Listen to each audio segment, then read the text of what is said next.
sakit yung tuhod niya. Yun yung ano, yun yung nalaglag siya sa nalaglag, nadapa.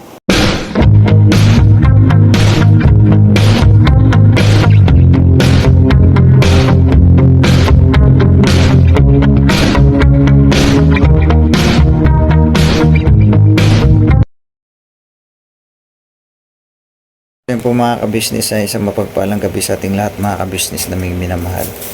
Yun po mga kabisnes, si Tinay may sugat mga kabisnes na may minamahal. Nung pumunta sila ng school ay naano daw yan ni Mingay nabitawan mo ba o binitawan mo talaga siya? Ayaw niya magpahawak. Maghatid ka ng pagkain ni Kia. So yan po mga kabisnes. Ayan na nga si Mingay ay Pakiramdam ko bagong panganak ako. ano na naman siya. Yung, Paano? Pakiramdam ko bagong panganak ako. Ano kasi nga yan, ma? Siyempre, Yung tiyan ko parang may anesthesia. parang binat na rin ang tawag yan eh. Kasi siyempre, si Tinay maliit pa yan eh. Ang binat sa isang nanganganak, kahit umabot pa ng 3 years old, 4 years old yung bata, andyan pa rin yung binat ng nanay.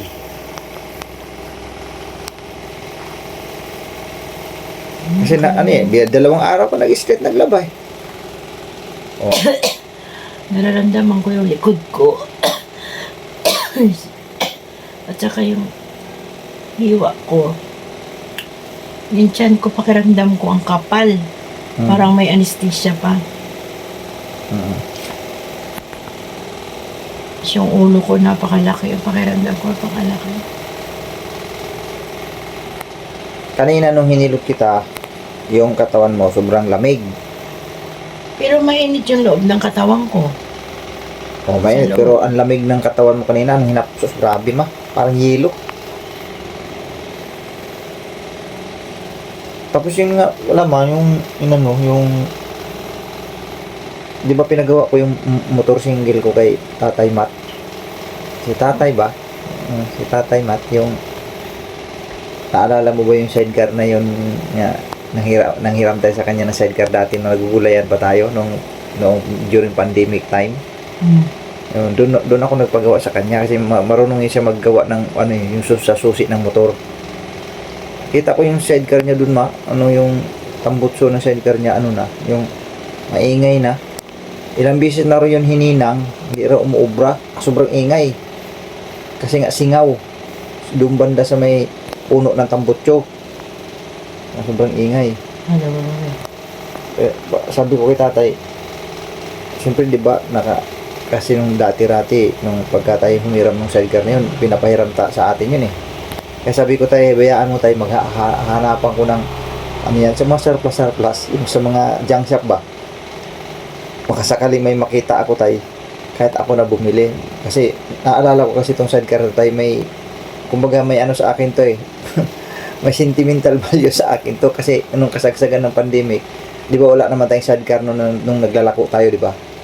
Sa kanya tayo nanghiram ng sidecar na yon. Kumbaga napakinabangan natin yung sidecar na yan noon. Nakita ko nga ang sira din naman ako kay Tatay. Sabi ko, di ba tayo, kung sakasakali lang may kasukat ba? Kung may sakali may kasukat yung tambutso na yun bibilhin ko. Ano na tayo? Bibili ako. Lay down? Pero hindi pa ngayon. Wala pa tayong budget Guess mo na si Daddy. Pero sinabi ko naman yung kay Tatay. Mag-lay down daw kami. Mag-lay down na. Sige na, lay down na. Lay down na. Lay down. Ayan na nga, mag-lay down na gani. Lay down na. Yung mga unan niya, nandun yata sa kabila. Sige na, yan mo na. Yan mo na dyan. Malaki na si Pau Pau. So, lalo pala kung sumama tayo sa Bicol, tapos ganyan yung itsura, ganyan yung status mo. Paano kung sumama pa tayo sa Bicol, kung ganyan yung status mo, di yari na naman. Problema na namang malaki. Ano ko pa? Oo. So yun po mga ka-business, yun yung isa sa pinoproblema namin pagka yung ganyang lakad din may biglang magbago ba yung kondisyon ng katawan, mga ka-business. So yun nga po mga ka-business, may mga ano kasi nagtatanong bakit hindi kami nakasama dun sa lakad lang ni Kuya, no, mga ka-business. Kasi ganito yun, nung bago pa man lumakad, baga ano pa lang, na may plano pa lang kasi nga may deliver nga doon sa Bicol. Nagtanong yan sa akin yun noon through text, chat, no, chat sa akin. Kailan ba kayong outing nyo? Yun nga yung aming family bonding. Sabi ko kay Junjun noon na sabi kasi nila November 30, tapos sabi December 5 na naman, tapos walang maayos na schedule. Bagaway pabago-bago, sabi ko pabago-bago yung schedule, sabi niya kasi nagtanong kung sino sasama. Di sabi ko naman, nagdepende sa sitwasyon din yung yung katawan ko. Kasi nga, yung time yun mga business ay halos kagagaling-galing ko lang din sa sakit nung mga time na yun mga ka-business. Kaya hindi ako nagsabi talaga na tuwira na sige sasama ako, kasi hindi pa magandang kondisyon ng katawan ko noon kasi nga dahil nung itong sinus ko nga may bukol siya dito mga ka-business. Kaya hindi ako nagsabi nga ng tuwira na makakasama ako. Sabi ko depende sa sitwasyon ng aking katawan, no.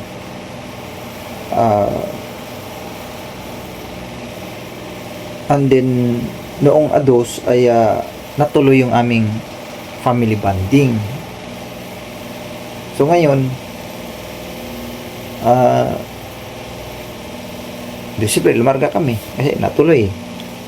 Kasi ang anak kong panganay nagdedepende lang din kasi sa akin yun kung kailan talaga ang kumbaga nag-anuhan nga lang kami, kailan ba talaga ganito. Sabi naman ng anak ko, ikaw kasi di ba may ba ang kondisyon ng katawan mo, okay na ba, kaya na ba? Sabi ko kaya naman, wala naman akong lagnat na. Di yun, itinuloy yung ados. Di ngayon, pagka-uwi namin ng hapon nakauwi din naman kami ng hapon alas 5 yata yun, mahigit mo mag-alas 6 na. Pagod ako, napagod ako mga kabisnes kasi naligo ako kasi sabi ko wala na akong lagnat kumbaga siyempre masaya ako mga kabisnes yung mga tagpo na yun kasi nga first time talaga namin yun yung mga ganong lakad na lahat talaga kami.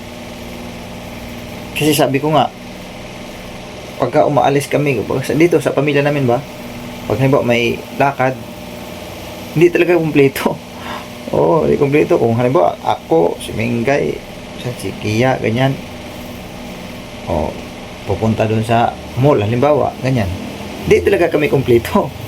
Kung minsan naman, kung ang mga bata naman ang pupunta, sila lang, hindi kumpleto. Yung mga pagkakataon na yun talaga, kumpleto kami. Kaya masaya ako kasi first time talaga nangyari sa amin yun mga kabisnes sa tagal na panahon. Diyos ko po. Sabi ko ay hindi naman sa hindi nakakalabas, no? Nakakalabas naman. Kumbaga nakapag-banding naman. Kaya lang ang ibig ko lang sabihin, hindi nga kami kumpleto So ang saya. Natutuwa ako sa tagpo na yun mga kabisnes. Yun na, pag uwi sa bahay, hapong-hapo ako mga kabisnes. Pagod ako talaga. Ngayon, pagdating ng kinabukasan, tanghali na akong nagising. Tanghali na talaga. Ngayon, schedule na rin lang kuya na aalis ng Bicol. Kasi nga may di-deliver doon mga kabisnes. So, hindi na rin ako pinursige sa madaling sabi. Hindi na ako, alam ko naman yun na hindi na rin ako pinursige nila ni kuya na isama pa. Kasi, siyempre, naintindihan din naman nila yun dahil galing kami sa outing na rin. yung aming family bonding. Tapos siyempre pagod talaga kami, nakakapagod kaya din. Kaya pababad-babad ka sa tubig, tapos ang sakit ng katawan ko pag uwi. Sabi ko, pambira, buti ganun lang, para bang kumbaga sabi sa parang pamaul kung tawagin, pamaulan ko mayo, sakit yung lawas. Oy, basta di kinabukasan, udto na kayo kung nagising, sila kuya nakaalis na rin. Yun, kaya may nagtaka bakit hindi kami kasama. Talagang sabi ko nga rin ay hindi na lang din muna talaga ako sasama kasi malayo at siyempre ang aking katawan nga pagod, kumbaga kagagaling lang, baka mamaya magka-problema pa sa daan, mga ka-business. Kumbaga sa sunod na lang, bawi na lang sa sunod, mga ka-business. So yun lang naman, kasi may mga nagtatanong din kasi sa mga comment section, mga ka-business, bakit hindi nakasama. So next time na lang pag yung kondisyon na yung ating katawan, mga ka-business. But sa awa nga ng Panginoon Diyos ay wala na akong lagnat, hindi na ako nilalagnat, pero yung gamot ko pa pala, nasaan ba yung ko? Kalimutan ko pala yung gamot ko, mga ka-business. Hindi pa pala ako nakainom.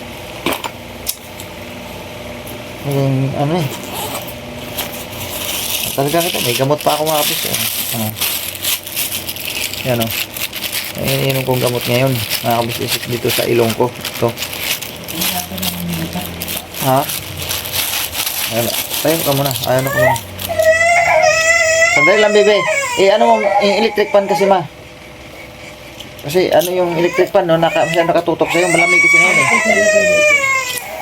Kaya ang gamot ko, mga kabisnes, inumin ko. Tapos ito yung para sa ilong, mga kabisnes, na ini-spray. Ini-spray ito, mga kabisnes, ganito. Yan.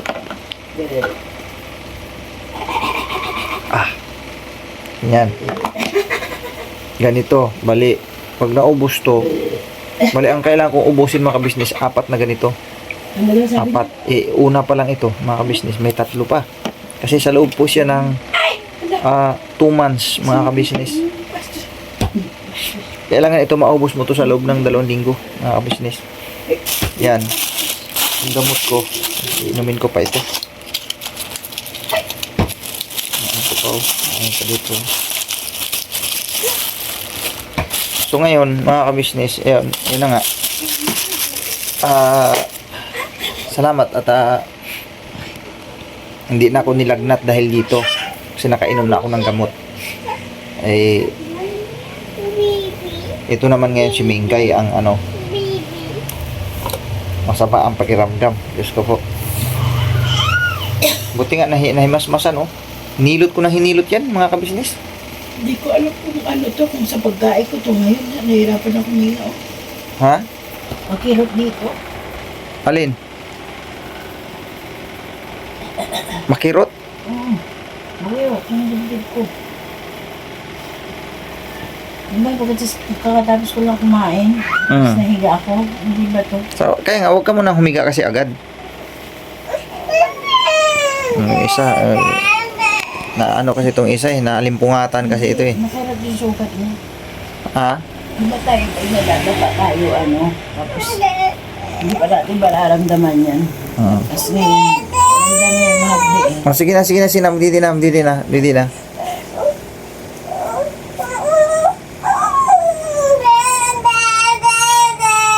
Say it please.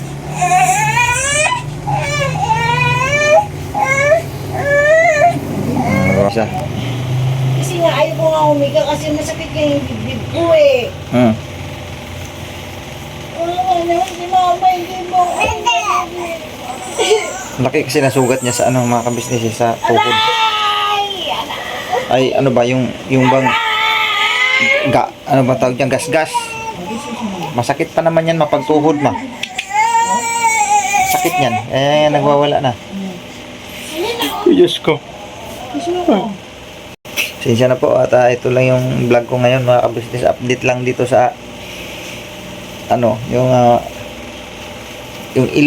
ilong ko, ito yung ano ko ngayon mga kabisnes, kasi hanggang ngayon ganun pa rin siya kahit nag ano na ako, kahit nag kahit nag take na ko ng gamot, barado pa rin. Sabagay, 2 buwan pa kasi ang kailangan ko na ano nito pero at least ang mahalaga na hindi na ako nilalagnat. Yun lang naman sa akin. Tsaka ano ba, yung bang hindi na siya kumikirot dito. Kasi nung nakaraan nga na halos 1 linggo, grabe to, ang kirot mga kabisnes. Tapos yung nilagnat ako ng husto, tapos iba yung aking pakiramdam mga kabisnes. Tapos kung ano yung mga pumapasok sa isip ko. Para bagang ano, yung habang iniisip ko, sabi ko, ito na naman, ano na naman kaya ito, itong sakit na to, ano. Kasi batay nga dun sa binanggit ng doktor ay pagka ito'y napabayaan pala talaga, nagkaroon din to ng cancer din pala ang magiging labas nito, yung ganitong klaseng sakit mga kabisnes. Nag-isip ako ng nag-isip, lalo nung nilagnat ako, sus, grabe, iniisip ko. Sabi ko, ano ba yan? Baka mamaya mamatay na ako bukas. Yung bang ang dami kong mga iniisipan ko iba mga kabisnes. Tapos kinakabahan ako. Tapos pagka kinakabahan ako, parang nililibang ko sarili ko. Noon. Iba pagka nag-iisip ako ng malalim mga kabisnes, iba. Sabi nga ni kuya nung nakausap niya ako, sabi niya, naku, baka mamaya, ano yan ha? Ang tawag nito yung depressed, sabi niya. Kailangan huwag kang padaig sa mga ano yung naisip mo. Ano ka, pasa Diyos mo yan, manalangin ka, ganun. Huwag kang mag-isip ng mga negatibong ano. Kasi ganun ako mga kabisnes Hindi naman to ganito noon mga kabisnes, nung wala pa akong karamdaman na tulad nito, ano, na sabi ko nga, yung karamdaman kong ito ay hindi talaga ito biro mga kabisnes, hindi talaga ito biro. Kaya ano, sa bawat araw lagi kong nag-iisip. Tapos lagi akong nanalangin siyempre sa Panginoon Diyos na sana madugtungan pa ang buhay ko, kasi nga katulad nito ngayon ay ayan, yung pinagkaloob ng Panginoon Diyos na ayan, si Tinay maliit pa. Nag-isip ako lagi ng ganun, sabi ko, huwag naman sana, no, kasi maliliit pa mga anak ko. Marami pa akong kailangan i-accomplish sa kanila kung hanggat maaari.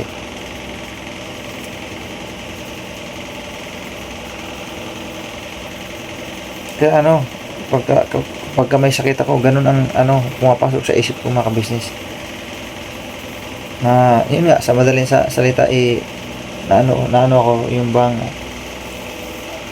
ano bang tawag dito sa iba, yung bang na yun ang sabi nga ng iba mapunta na sa pagka-depress, yung gano'n, na-depress na. Wag naman sana, no? Kasi pagka naramdaman ko naman yun at nilalabanan ko kasi ginaganyan-ganyan ko yung ano ko, tapos tumatayo ako, tapos ano, gusto ko nakakarinig lagi ng tugtog, ganyan. Pagka may tugtog, parang nalilibang ang sarili ko. Hindi ko siya maisip. Ayan.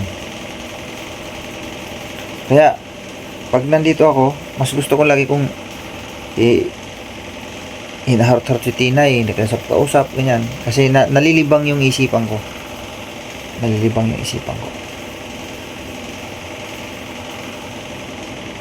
Tapos minsan pagka naboring ako, tulad nung nakaraang araw, boring ako. Tapos, tumawag ako sa tiyuhin ko. Yan. Kumusta? Kumusta dyan, Gail? Yan. Kumusta naman yung inyog dyan? Ganyan.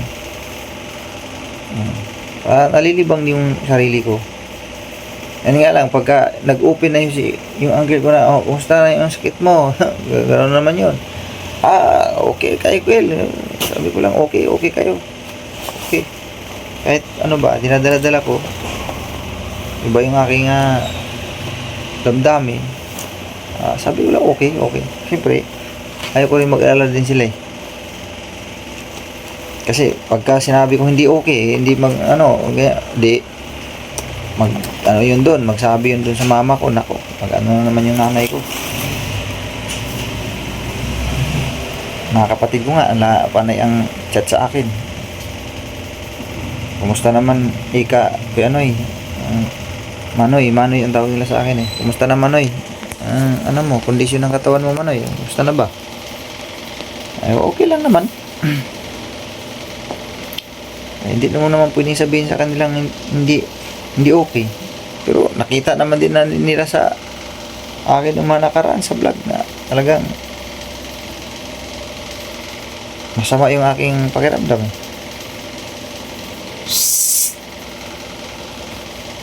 Kaya si Mingay pagka nagsasabi yan doon sa mga kapatid ko, ay manoy nyo, masama ang pakiramdam, ibang pakiramdam, tas iba kung ano-ano mga iniisip, nagsusumbong yan doon sa mga kapatid ko. Ayan, magsa-chat na yan, kumusta na, Manoy? Huwag mo lang isipin yung sakit mo. Sabi ko, hindi mo naman iniisip yun. Pero yun na nga, sabi ko, hindi mo naman maiwasan eh.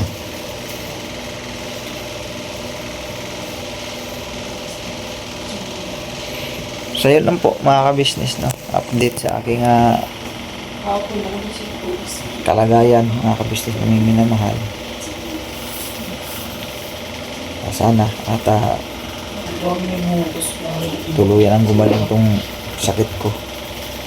At ganun din yung aking itong sa ilong ko. Alright mga ka-business, God bless sa ating lahat, no? Please support po natin ang ka-business official Papa Dins TV, ka-business family, at syempre ang ating Mrs. Kibi official at Famous Budang official, mga ka-business. At sa lahat ng mga kagwangs, mga ka-business na may minamahal, huwag po natin kalimutang suportahan din sila, mga ka-business. At syempre yung abang lingkod, Kagwang Buknoy official, salamat ng napakarami. God bless po sa ating lahat.